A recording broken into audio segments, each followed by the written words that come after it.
যারা আনন্দে মেতেছেন তৃণমূল কংগ্রেসের পার্টি অফিস ভাঙা হচ্ছে বলে, ভিডিওয় যাদের দেখা গেছে তারা কেউ কিন্তু বাঁচবেন না। আরে রে রে রে রে ভাই, বহুদিন পর ইঁদুর গর্ত থেকে বেরিয়েছে, আর বেরিয়েই কামড়ানোর চেষ্টা করছে, বাট কামড়াতে তো আর পারছে না, কারণ বাংলার পাবলিক বহুদিন পূর্বেই ওই দাঁতগুলো একদম ভেঙে দিয়েছে।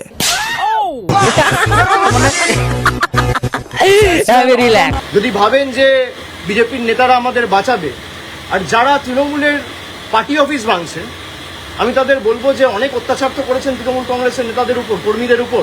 পার্টি অফিস ভাঙা, গুড়িয়ে দেওয়া, যে ধারায় যে আইনে আজকে পার্টি অফিসগুলো ভাঙা হয়েছে না, একই আইনে কিন্তু যখন আবার সরকার পাল্টাবে, বিজেপির একটা পার্টি অফিস বাংলায় থাকবে না।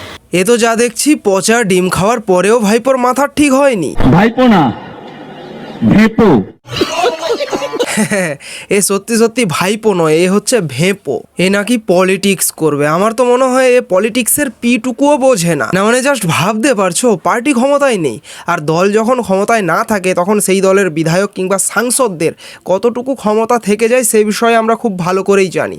আর তারপরেও এখনও এই ধরনের হুমকিমূলক কথাবার্তা দিয়ে চলেছে। নিজেকে বিশাল বড় হনু মনে করে নাকি? আমি হুঁশিয়ারি দিচ্ছি না, যে আইনে আপনি ভেঙেছেন একই আইন প্রযোজ্য করেই ভাঙা হবে।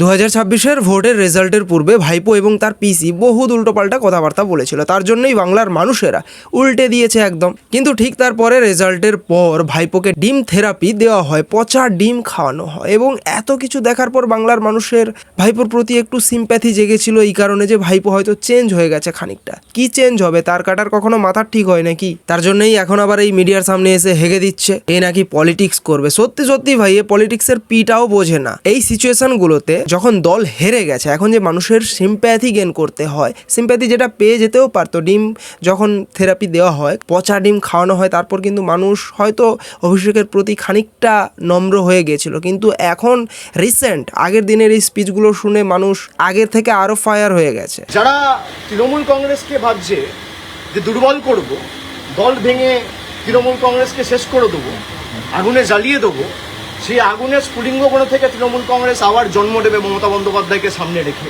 হ্যাঁ, তৃণমূল কংগ্রেসের সেই স্ফুলিঙ্গগুলোর থেকে জ্বালামুখী বা আগ্নেয়গিরির আকার ধারণ করতে পারে একসময় তৃণমূল কংগ্রেস, যদি ভাইপো নামক প্রাণীটা সেই দলের বাইরে থাকে। কিন্তু যদি দলের ভেতরে থেকে যায়, তাহলে সেই স্ফুলিঙ্গে যতই ফু দাও না কেন, আগ্নেয়গিরির আকার নেওয়া তো দূরের কথা, আগুনটাই আর ধরবে না।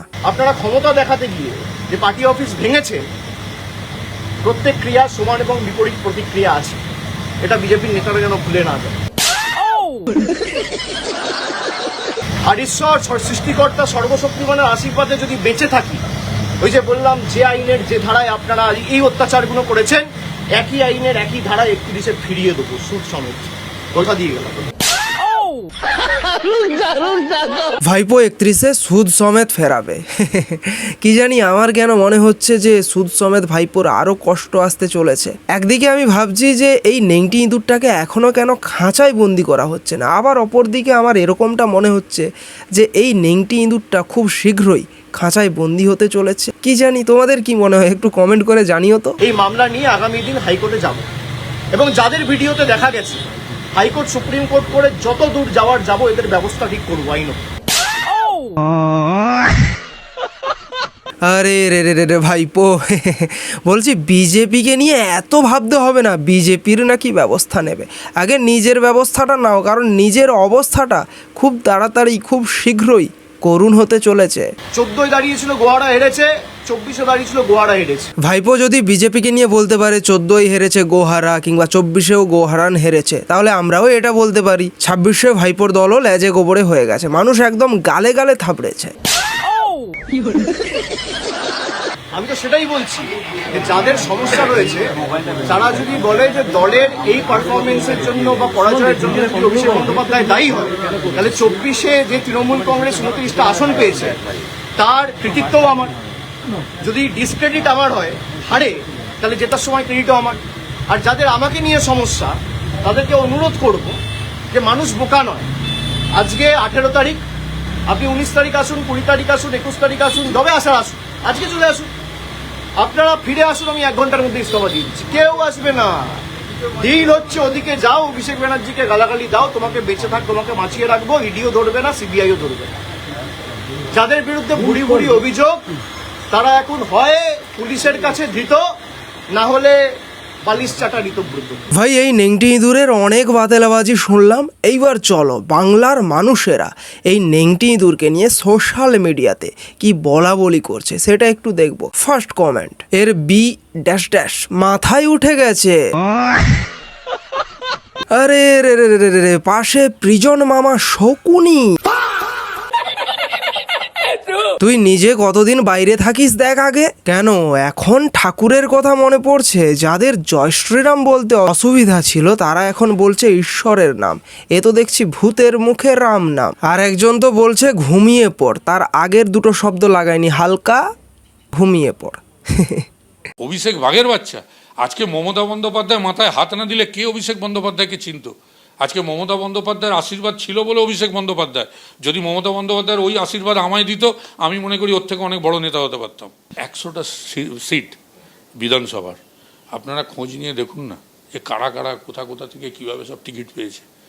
যাদের যোগ্যতা নেই, কিছু অর্থের বিনিময়, কোথাও কাউকে তোষামত করে, কোথাও অন্য কোনো বিনিময়ে তারা বিভিন্ন জায়গায় টিকিট পেয়েছে। আর সেই সমস্ত সিটগুলোতে সব থেকে বেশি বিপর্যয় হয়েছে, সব থেকে বেশি বিপর্যয় হয়েছে। আর্থিক লেনদেনও হয়েছে। দলে শুধু তাই নয়, কে কোথায় নেতা হবে।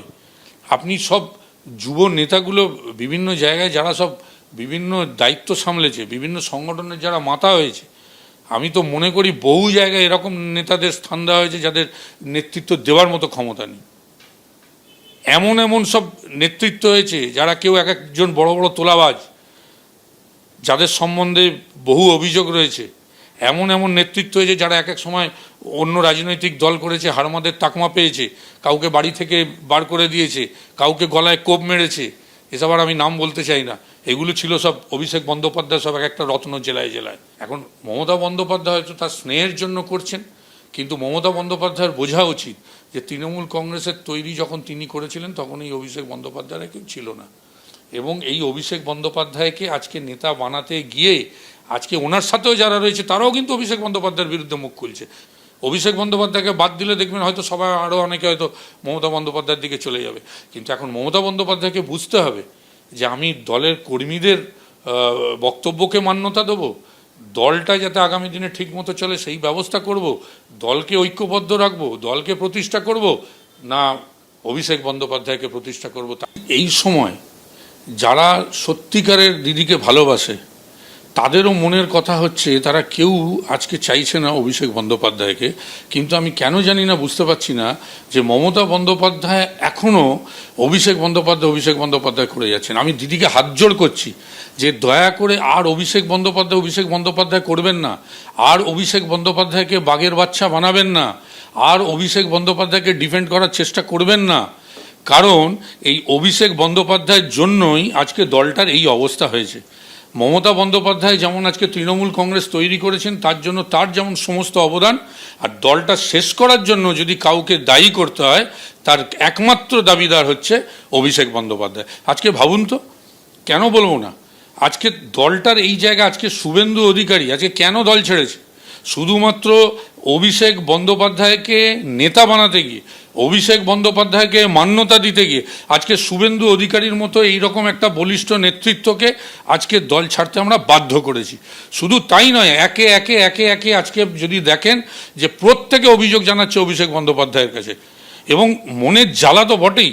আজকে আমাকে কিভাবে আমার রাজনৈতিক জীবন বলুন, পরিবার বলুন, সব কিছু কীভাবে নষ্ট করেছে এই অভিষেক বন্দ্যোপাধ্যায়। এই অভিষেক বন্দ্যোপাধ্যায় সব যত পচা লোকগুলোকে প্রত্যেক কটা জেলা ধরে ধরে আমি বলে দেবো, আমি তাদের নাম করে তাদেরকে আর জনপ্রিয় করতে চাই না। যতগুলো অভিষেক বন্দ্যোপাধ্যায় জেলায় যত নেতা ছিল একটা করে রেখেছিল, ওর একটা করে একদম বলতে পারি সেই স্বনামধন্য সমস্ত নেতৃত্ব ছিল প্রত্যেক কটা জেলায়, যাদের চোখ দিয়ে আজকে অভিষেক বন্দ্যোপাধ্যায় দেখতো, করে আজকে দলটা শেষ করে দিয়েছে। এই ভাইপোর ঔদ্ধত্যটা ঠিক কতখানি সেটা বাংলার মানুষ ইতিপূর্বে দেখে নিয়েছে, এবং রিসেন্ট স্পিচেও দেখলাম হেরে যাওয়ার পরেও এই ধরনের বক্তৃতা যে রাখতে পারে তার ঔদ্ধত্য কতখানি হতে পারে। আর এমনি এই কারণে কেলানি খায় না। যেদিনকে মমতা বন্দ্যোপাধ্যায় আর ইন্ডিয়া অ্যালায়েন্সের সরকার হবে না, বাড়িতে ঢুকে মারবো। ও শেষে এসে এটাই বলবো, একে যে ডিম থেরাপি দেওয়া হয়েছে, পচা ডিম খাওয়ানো হয়েছে, সেটাই পাওয়ার যোগ্য ছিল। যাই হোক, আজকের ভিডিওটা এখানেই শেষ করছি। দেখা হচ্ছে নেক্সট ভিডিওতে। জয় হিন্দ।